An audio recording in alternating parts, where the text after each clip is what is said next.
using your vocal cords, you have to add oomph. You gotta read, you gotta write. Okay, I'm joking about the singing. You don't gotta do that unless you want to. Hey guys, welcome back to Lisa Study Guides. I'm your girl Lisa. I'm the English guru here. That's what people call me. I don't know. They labeled it like that. On this channel, we talk about all things to do with English. I own a private tutoring business in the English space, serving year 9s through to year 12s. So I'm here to help you get better marks in English. So if you're keen to do that, then make sure you subscribe to this channel so that you can get updates whenever I upload. So written expression is often overlooked in our essays. Often, even when teachers tell us that we've got clunky or awkward expression, we have no idea how to actually improve on it. Although at the end of the day, it's good ideas in essays that is going to get you the top mark. What's going to differentiate you from a good essay to a great essay is that written expression. These differences can be rather subtle, but these small things really do matter, so that's what we're going to be talking about today. So my first tip is to use your vocal cords. To read out loud, I mean, not to sing. Take your essay and read it out loud.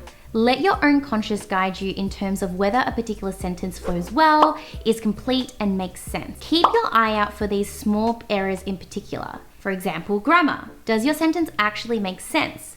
Let's have a look at an example. Although Funder suggests that the act of telling one's story, especially one of victimization, can catalyze the internal confrontation and healing required to move on. What? Can you guys hear it? This is not grammatically correct. This is because the example only contains a subordinate clause and is lacking in a main clause. But hang on a minute. What is a subordinate clause? What is a main clause? Lisa, I don't know what clauses are. Don't worry, I didn't know what they were for the longest time either. So let's break this down. A clause basically includes a subject and a verb. So let's look at these two examples. Melissa ate an apple after Wendy ate an apple. What is the difference between the two clauses above? Melissa ate an apple makes grammatical sense on its own.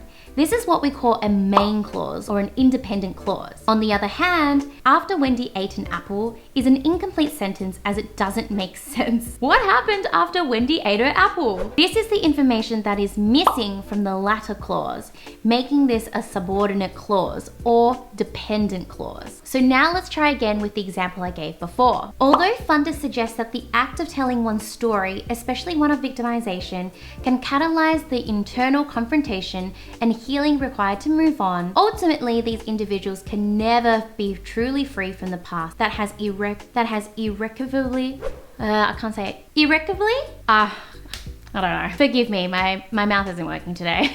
Irrecoverably defined them. So the first part of the sentence is the main clause, then the latter part of the sentence is the subordinate or dependent clause. Now, as you're reading out loud, also have a look at your sentence length as well. So does that sentence go on for 5 lines on a page and now you're out of breath? If that's the case, then it's highly likely that your sentence doesn't need to be that long. You can most probably split that overloaded sentence into 2 or more sentences that make much more sense. Check whether you have a clear subject in your sentence. If you have 3 different ideas in one sentence, give each idea its own opportunity, i.e. a sentence, to shine. The opposite also applies. If it's a very short sentence, did that sentence pack enough content or analysis? So just by reading out loud your essay, especially during proofreading period, you can help to boost your essays in all of these different ways. Now let's talk about the next one, which is to be subtle. Try not to be too casual or overt in your writing, as it can be quite jarring to read and unfortunately give readers a potentially negative impression of your piece. Try not to use phrases such as, in my opinion. You don't need to actually write this because your entire essay is your opinion. This quote shows that just embed the quote in the sentence. You don't actually need to say what's already obvious because the quote is showing something in itself. This technique is designed to, rather than doing that, just identify the techniques, for example, juxtaposition, and talk about what that does, rather than this technique called juxtaposition does this.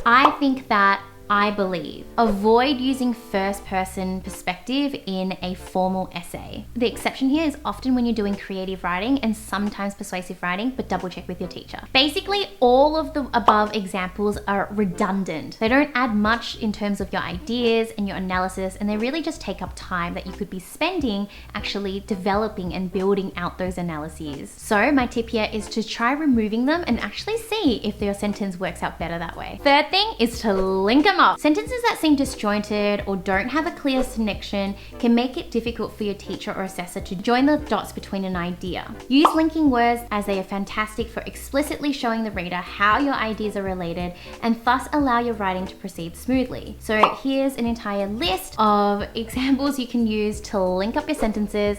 We also have an Instagram post that you can go and save, so we'll make sure to add that into the description box below. The list is endless. Fourth is add oomph through vocabulary. In general, having a wide vocabulary will help you express your ideas better because you're more likely to have access with that precise word that can capture the essence of your idea. A really great way for you to actually build up your vocabulary is to create a vocabulary list that you'll keep adding to over time. Focus on verbs and expanding your list of synonyms for words such as shows, demonstrates, highlights, emphasizes, suggests, and so on, because you'll often need to use these when talking about the author's intentions or when discussing your characters. Adding precision to your writing through careful vocabulary choice will distinguish your writing and help build complexity. But beware, there is a very fine line to thread when we're talking about sophisticated vocabulary. Do not overload your writing as you risk writing convoluted sentences that actually just hinder your reader's ability to understand what you're trying to say. I've done a couple of different videos on this topic before, so make sure you go and watch those videos so that you can really appreciate why stuffing your essays with fancy vocabulary is not the way to go, even though it sounds super ironic and it goes against probably everything that you've heard from your teachers, from friends. But a really great tip I can give you here,